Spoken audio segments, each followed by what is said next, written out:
তো আমরা এই যে পানিগুলো বের করার দেখি একটা ব্যবস্থা করতে পারি কিনা, ঠিক আছে? আশ্রয়ের ঘরগুলো একটু নিচু অবস্থায় আছে, পানি জমে যায়, এখানে মাটির কাজ হবে, মানে মাটি ফেলা হবে। যে ড্রেনেজ সিস্টেমটা কোন দিক দিয়ে করলে সুবিধা হবে?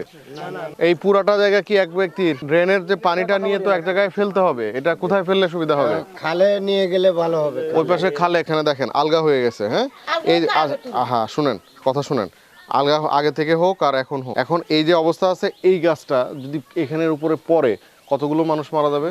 আমরা দেখা গেছে যে একবারে হয়তো একটা প্রকল্প, ছোট একটা প্রকল্প দিব, এরপর আরেকটা দিব, আস্তে আস্তে লিভেবল হবে। হ্যাঁ, কিন্তু আপনাদের একটু ধৈর্য ধরতে হবে, তবে অধৈর্য হবেন না ইনশাল্লাহ। আমরা প্রথমে মাটিটা ফেলে দিচ্ছি যাতে করে বর্ষায় কষ্টটা না হয়, তারপর ড্রেনের ব্যবস্থা করব, এরপর আস্তে আস্তে ওয়ালগুলো নিয়ে আমরা কাজ করবো। হ্যাঁ, ঠিক আছে, তাহলে সবাই ভালো থাকে। মূল সমস্যা হচ্ছে বলতেছেন যে একটা ড্রেন দরকার, তাই তো?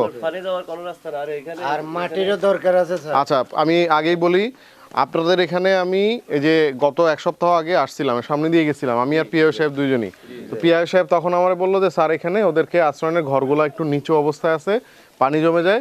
আমি সাথে সাথে তখনই আপনাদের মাটির জন্য বলে দিছি, এটা অলরেডি ডান, ঠিক আছে? ইনশাল্লাহ আগামী 1 মাসের মধ্যে এটা হয়ে যাবে। কিন্তু এখন নতুন করে আরেকটা সমস্যা দেখতেছি, সেটা হচ্ছে একটা ড্রেনেজ সিস্টেম, তাই তো? আমি আজকে বেসিক্যালি আসছি হচ্ছে যে ড্রেনেজ সিস্টেমটা কোন দিক দিয়ে করলে সুবিধা হবে। এই পাশে বলতেছেন ব্যক্তি জমি, আর ওই পাশে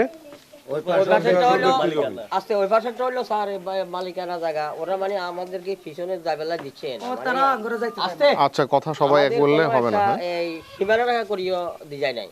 আচ্ছা আচ্ছা, এই মালিক হচ্ছে আফসার সাহেব, তাই তো? আচ্ছা, উনি কি ব্যবসায়ী? বাইরে থাকে। আচ্ছা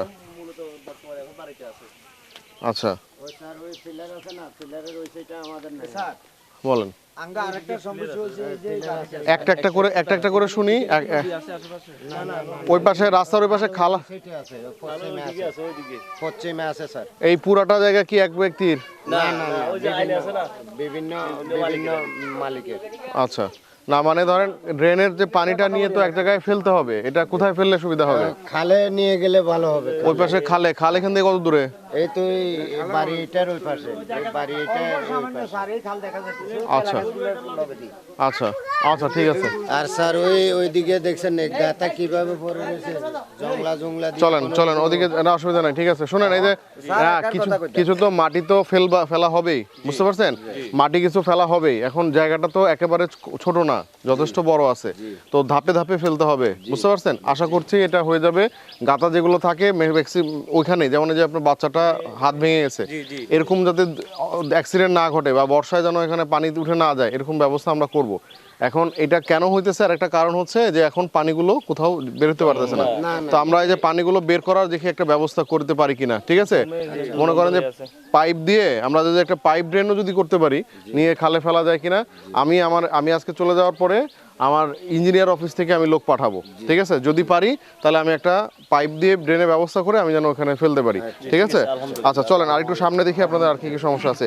আপনাদের এখানে নলকূপ কয়টা আছে, মানে পানি খাওয়ার মতো ব্যবস্থা কয়টা আছে? নিচে নেমে যাবে, ঠিক আছে? এই রাইট, যে কারণে আপাতত যেটা আছে সেটা দিয়ে চলেন। আর এখানে ঘর খালি আছে কয়টা? আসতেছে না, তাদের কি মানে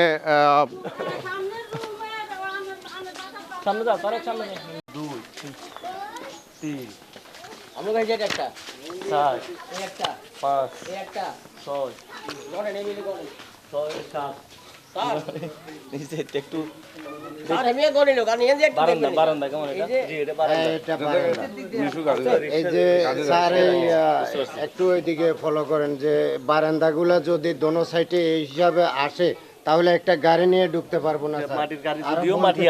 বলতে বললে ওরা মানে অন্য কিছু। আচ্ছা, এরকম কয়টা ঘরে করছে এটা? না, এটা তো বাড়ানো যাবে না। তো এটা বাড়াইলে এটা ডিজাইনটা এটা যেরকম আছে এরকম ডিজাইনের পরিবর্তন করা যাবে না, মানে নিজের ভিতরে নিজেরা করবেন। আচ্ছা আচ্ছা, দেখি আমাকে এখানে একটা, তাহলে অনেক 6-7টা ঘর খালি আছে, তাই তো?